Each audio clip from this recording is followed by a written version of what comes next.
I have killer data regarding pick rates, kill rates, and kill distribution, and I'll be comparing this data with Dead by Daylight tier lists of patch 6.2.0. And by the end of this video, we will know the difference between opinionated data and statistical data. So let's find some killer tier lists.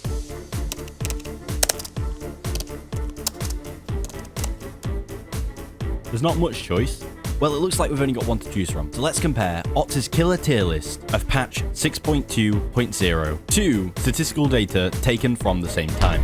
Now, I can already predict some questions in the comments. So let's address these. Question 1.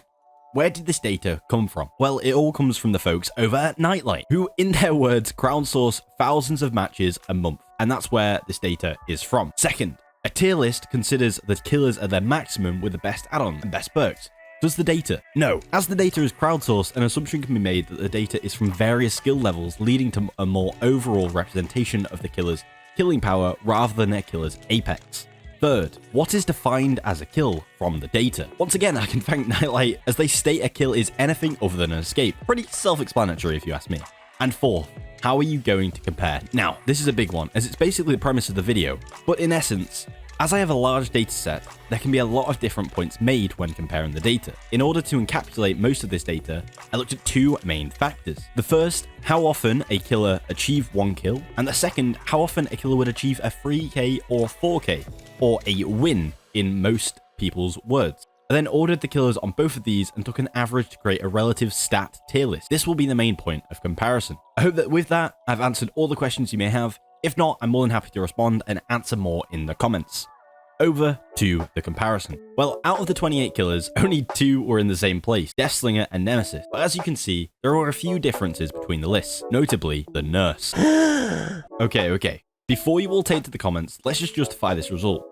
In the sample, the nurse had the 4th highest play rate, which may suggest that many players are playing nurse as they've heard she's strong, rather than because they main her, which can bring down the overall kill rate of the nurse. Not only this, but a lot of time, people overhype the nurse at their level. Most of the time, the nurse you're playing against will be an average Andy, rather than a tournament Tony. So maybe next time you face a nurse, hold out on that leave match option. Hold on a second. How does that explain the fact that Plague and Pig are numbers 1 and 2? Well, it doesn't. You see, I honestly couldn't comment on these findings, and the Plague wasn't weak in any aspect of the dataset. She performed strongest in both categories, similar to the Pig. I think the takeaway from these results would be that just because certain killers have the ability to outperform these A and C type killers doesn't necessarily mean they will. Another killer we should dissect here is Blight. Similar to the nurse, the Blight has been a strong killer in the game for a long time, sitting just behind the nurse on Otz's tier list. This trend was also captured in the data, however in a lower tier than usual. Once again, I think we can put this down to the Blight's high pick rate in this data, as well as the current tone, which will have encouraged more play. Before we look at the final overall comparison, I think a notable entry here is the data surrounding Pyramid Head, which moved from A tier to D tier, similar to the twins when comparing the two tier lists. But if we're honest, Otz was probably talking about the apex of the 5 twins mains, such as Link, who live and breathe all things Victor and Charlotte. And given that the twins was the lowest play rate in the statistical data by a whole 2.43% on average, I think we can say that the twins data is an anomaly. Unlike the Executioner, which had a relative pick rate in the survey, but just didn't reach anywhere near the levels that Otz described.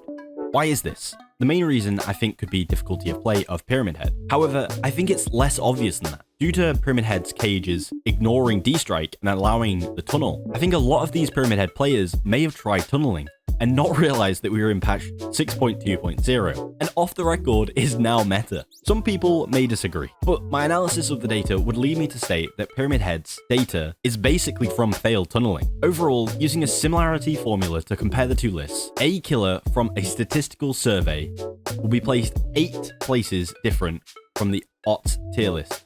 8. That is more than an entire tier on average. But what does this mean? Well, in my opinion, it just confirms Otz's statement at the start of his tier list video.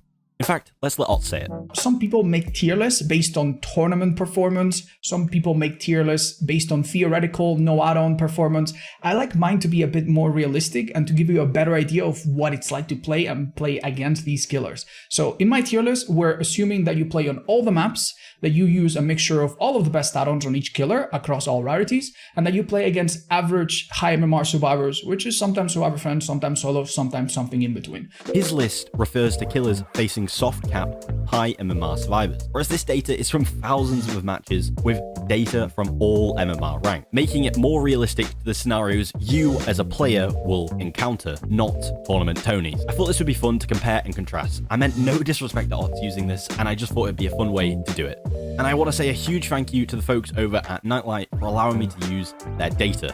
And thank you everyone for getting this far. If you did, I hope you enjoyed, and I hope you got something from the video. And if you did, make sure to subscribe for more, and I hope you have a great day. Okay, bye.